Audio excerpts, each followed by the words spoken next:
6 months ago, on June 6, 2024, there was a new moon in Gemini. And this weekend's full moon in Gemini is a major chapter in that story from 6 months ago. It's a culminating part of that story. We had this new moon instigating place here in the Gemini part of your chart. And here we are seeing what happened with the seeds that were planted around that time and observing the possible fruits of that labor, or maybe the confusion that it brings. And that is what's on my mind when it comes to this lunation. My name is Nicholas Sparkles of Gold. Welcome to the channel if you've never been here before. I, as a Gemini influenced person, have a deep connection to these lunations and these themes and stories.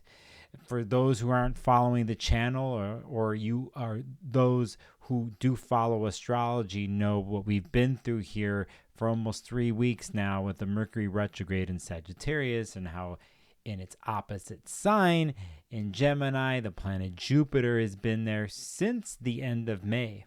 It's interesting with Jupiter in Gemini currently retrograde right now because it was newly entered ingress in the sign of Gemini 6 months ago. And Venus was in Gemini at that point, and Mercury was too. And they're all players now 6 months later in this full moon. Let me bust a chart out for you for a second. Let me show you something.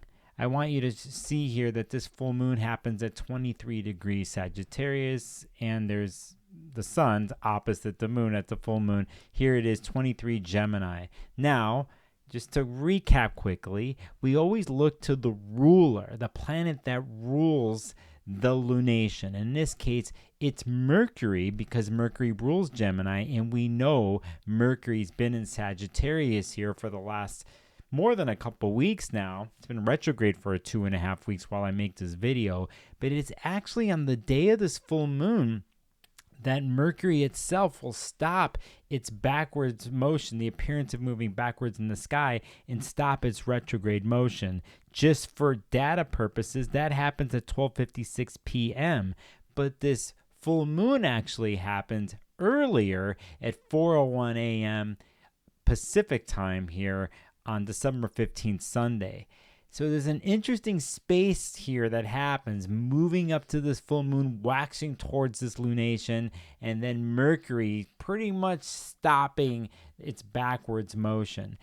If just that alone should tell you something, that's a full moon that's showing, the light is showing what's in the shadows and what is culminated, what has been grown from 6 months ago. And then you have the ruling planet of all this kind of hovering, kind of stopping here. So it isn't a place where something, I think, is answered fully. I don't feel that way. I feel that it's still jittery, unpredictable, and mutable. More mutable, actually, to have a lot of times where there's multiple thoughts and multiple irons in the fire. And in this case, when we deal with the Sagittarius and Gemini axis, we're dealing with the reasoning and the logic of Gemini, and then we're dealing on the other side of Sagittarius of the truth-seeking and the more philosophical, deeper thoughts that come based from reason, right? So we have this push-pull that's going on, and we have a tendency the last couple weeks to see things overblown in thought, scattered in thought, because Jupiter being retrograde in Gemini and Mercury being retrograde in Sagittarius, the tendency as mutable signs, they get ultra scattered. And I think this full moon inflates that even more. Now, this is a general statement here, because if you've been paying attention and learning from the Mercury retrograde the last several weeks, then I don't think it's so scattered in pieces. As a matter of fact, I think the ultimate goal here of this retrograde cycle of Jupiter and Gemini retrograde, and in the background, this is very important, by the way, and in the background, the Saturn in Pisces, Jupiter in Gemini square that's been building here for months that culminates here on December 24th is really the backdrop of all this. And in a sense, whenever something is scattered or multiplies, and it cannot be handled, or we cannot pinpoint of one of the many, we cannot pick one of the many, here we need structure and discipline. And here's where Saturn is always involved in the background, which I've been preaching about, Sagittarius preaching about the last month, saying that if we want something tangible that we can actually look at right now, the key thing actually is to look at Mercury here in general, here in Sagittarius, the ruler of it, but we also want to pay attention to an actual harmonious relationship with Mars and Leo, which is currently retrograde right now. So we have another planet that's retrograde, which doesn't give a sense of stability, actually. It's not running on all cylinders. Mars is not running on all cylinders. As a matter of fact, it just came across several days before this full moon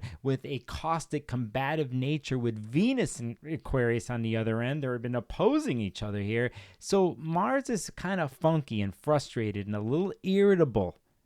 But with Mercury here making a 100-degree trine relationship, I think there is a bit of a way out. And it's something I've been talking about here for a while when it comes to creative expression and understanding the inner fire of the ego. And all the fire signs deal with this stuff, that Sagittarius, Aries, and Leo. And I'm not saying in a dark, bad way. I'm saying the need for oneself to express in which way. Aries does it in a raw, impulsive way, regardless of what the consequences are, right? And then Leo needs to kind of uplift itself and show itself of how well it does its creative expression and its need to share it in the world, whether it comes from a place of equal generosity or the need to be seen. Right?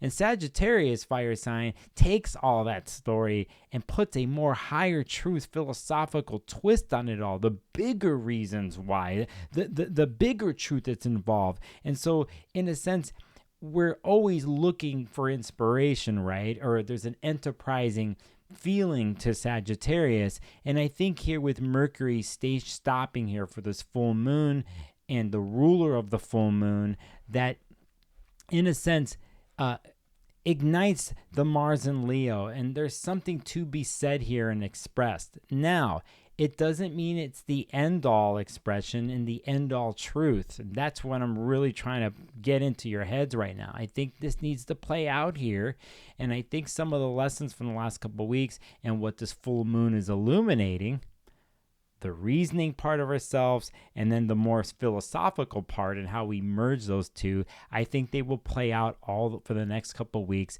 and when we get into January. And on a side note here, it's important to remember this.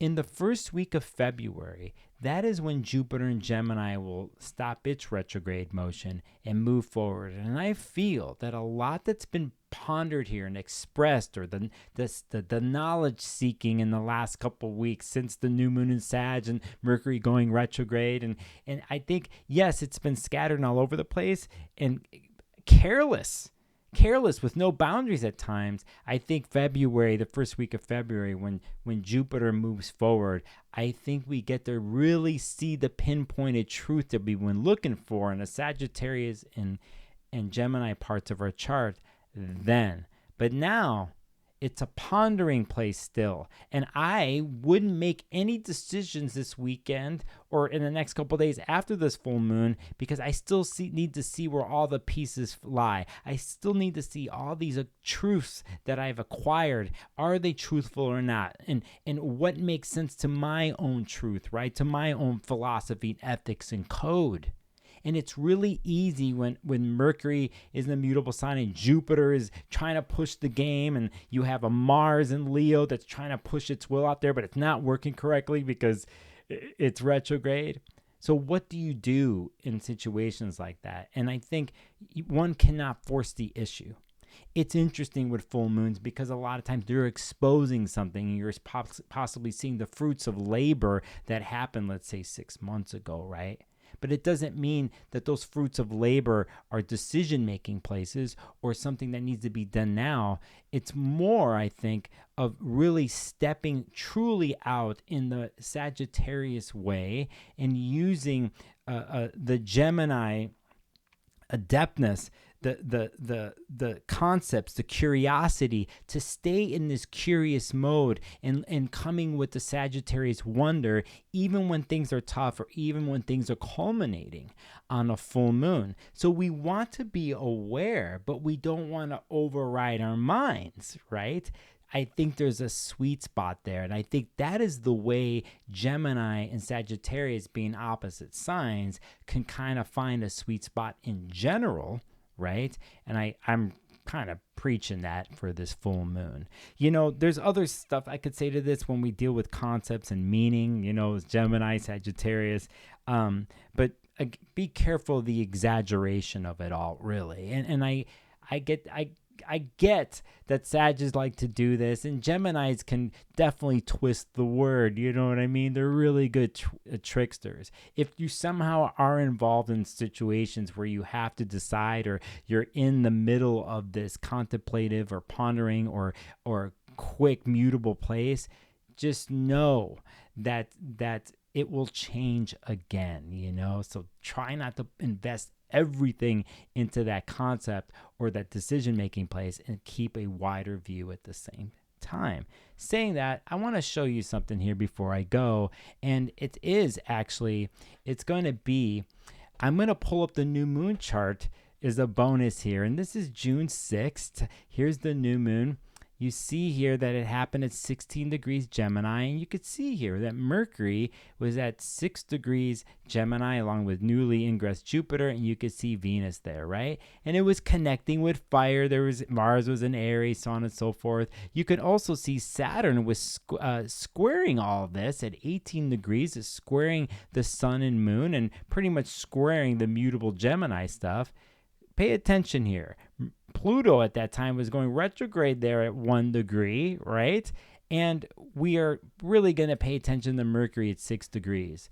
Well, it just so happens here that this full moon right here has a stationing Mercury stopping at 6 degrees. So not only do we have the moon opposite the sun for this one, Mercury is at the opposite place that it was for the new moon. So we're thinking in polarity here, and opposites or together, but we're not making the decisions if we don't have to. But soon, in the next couple weeks, and after Jupiter squares Saturn on the 24th of December, that tension building that we're in, I think slowly through January, and when Mercury goes into Capricorn, we can solidify and crystallize the thoughts and the pondering and the seeking and the wonder of Sagittarius, and the articulation that's needed that comes from Gemini, and the adeptness and the dexterity that Gemini brings. It kind of solidifies. And Mercury in Capricorn in January puts the many into one, because Mercury in Capricorn is ruled by Saturn. Saturn currently in Pisces. It wants to crystallize all these things into one thing. The vision that Jupiter wants and seeks finally, I think, starts to come into a matter touchy, real place in January. And when we hit that first week of February, symbolically, Jupiter and Gemini will be starting to move forward for an interesting spring that will be ahead. On that note, I hope you like some of my thoughts on this. I'm going to add something here. We all walk in this planet in our own bubble. No matter if we have family close to us, we walk alone or whatever, but we all walk alone in our own bubble, in our own thought process, right? And how we manage that. There are the basics that we deal with every day that our mind has to reason and compute, right? And to be able to be flexible with our mind, or maybe we're really fixed on our mind. Regardless of how we do that, when we get past those places, when we are alone, whether you're falling asleep at night or it's on a walk, or you're so many thousand feet in the sky, staring out of the airplane window, going from one place to another. Whatever you're doing, you start to wonder why it is you're here, or what you should do, or what's your goal, or what do you live by, your code, your ethics, or what you aspire to.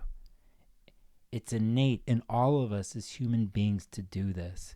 It's what drives us. It's what drives our world. And the times we don't feel this, or we don't feel connected, or we don't have something to aspire to, it's also the other part of human living. Sometimes the dark place, the place with no hope and no optimism, and it's depressive and it's tough. That is natural too. And in a sense, this story of what we do as humans, we need that sometimes. And then we need to find that whatever it is that gets us out of bed, or to get on that plane to some faraway place to seek truth. Or maybe it is on that walk. Remember, it's natural to do this ebb and flow. And if you can understand where, let's say, you are stuck or stubborn in certain points in your life, and then let's say take an astrological view of it, how great are you? How good are you at mutating from one truth to another, from one place to another? And you have to gauge this for yourself. But know that it's not just the actions of movement. It's like there's that, but there's also the deeper truth behind it all. And can you somehow put that all together, right? And take the next step. And even if you don't know the answer or where you're going, can you at least in that place, even if you have doubt in that place, can you say to yourself, this is being human. This is me in the world, right? So some thoughts I'm going to give you there from a Mercury in Gemini affected by all this. It's not all trickster stuff all the time. Us Geminis or something like that, we actually think real deep too. You just never see us do it. We're just somewhere on the path, right? So I hope you enjoy this Gemini full moon video. And if you made it this far, I'm Sparkles of Gold. Hit the subscribe button, hit the bell for when I go live and I do my live streams, and you'll see what I really do. I'll see you on the next video.